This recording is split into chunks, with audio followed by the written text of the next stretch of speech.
Have you ever heard of the year it snowed in June? Or when a single volcano plunged the entire world into a freezing, dark, and hungry winter? This isn't a sci-fi movie plot. It's the true story of 1816, the year without a summer. Our story begins a year earlier, in April 1815, on the other side of the world. Mount Tambora, a massive volcano in what is now Indonesia, erupted with unimaginable force. It was one of the largest volcanic eruptions in recorded human history, a cataclysmic event that shot colossal amounts of ash, dust, and sulfur dioxide straight into the stratosphere. This wasn't just a local disaster, it was the start of a global climate crisis. The sheer volume of particles blasted into the upper atmosphere began to form a gigantic veil wrapping around the planet. This veil acted like a massive sunshade, blocking sunlight from reaching the Earth's surface. Scientists now call this phenomenon a volcanic winter. The consequences were staggering. Within months, global average temperatures plummeted by an estimated 1 to 3 degrees Celsius. Now, that might not sound like a lot, but in climatological terms, it's a massive shift, enough to throw the world's weather systems into complete chaos. And chaos is exactly what followed. In 1816, the world woke up to a year of bizarre and terrifying weather. In the northeastern United States, people were shocked to see snow falling in June. Farmers watched in disbelief as a hard frost killed their newly planted crops in July.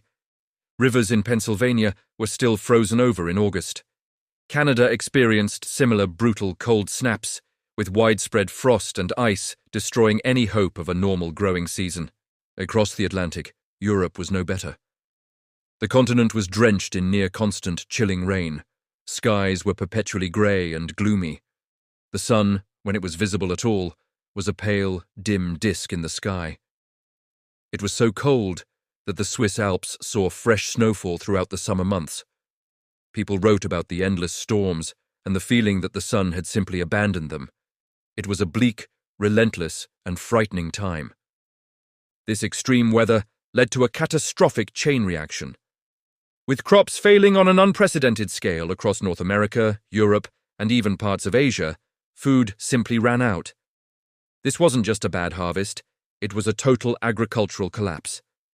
The result was one of the worst famines of the entire 19th century. Grain prices skyrocketed, making bread unaffordable for the average family. People were forced to eat whatever they could find: roots, cats, dogs, and even spoiled food. The livestock that had survived the initial cold began to die in droves from a lack of feed. The social fabric began to tear.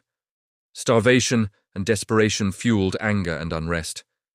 In many parts of Europe, food riots broke out. Hungry mobs raided bakeries and granaries, demanding bread. The streets of Switzerland and Germany were filled with beggars. In Ireland, the famine was so severe it triggered a typhus epidemic that claimed tens of thousands of lives. The situation was just as dire in North America.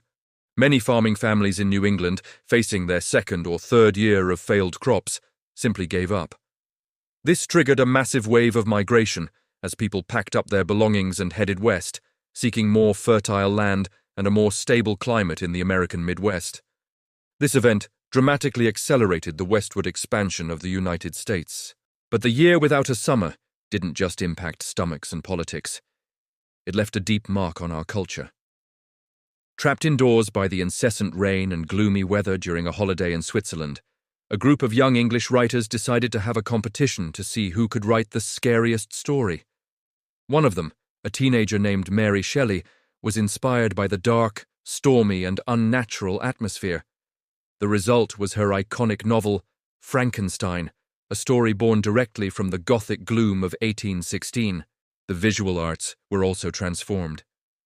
The volcanic dust lingering in the atmosphere created incredibly vivid and eerie sunsets. The sky would light up with brilliant yellows, oranges, and reds. The English painter J.M.W. Turner became famous for capturing these spectacular, almost apocalyptic sunsets in his paintings. For years, art historians wondered about his unique color palette, but now we know he wasn't just being imaginative. He was painting exactly what he saw: a sky altered by a volcano half a world away.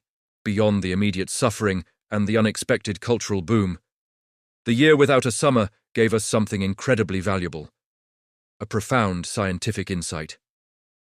It was one of the first and clearest demonstrations of how a single event could dramatically alter the global climate. For early scientists, it was a living laboratory. By studying the records from 1816, they began to understand the powerful connection between volcanic activity and weather patterns. This event laid the groundwork for our modern understanding of climate science, helping us model how aerosols and particles in the atmosphere can influence global temperatures. So the next time you enjoy a warm summer day, take a moment to remember 1816.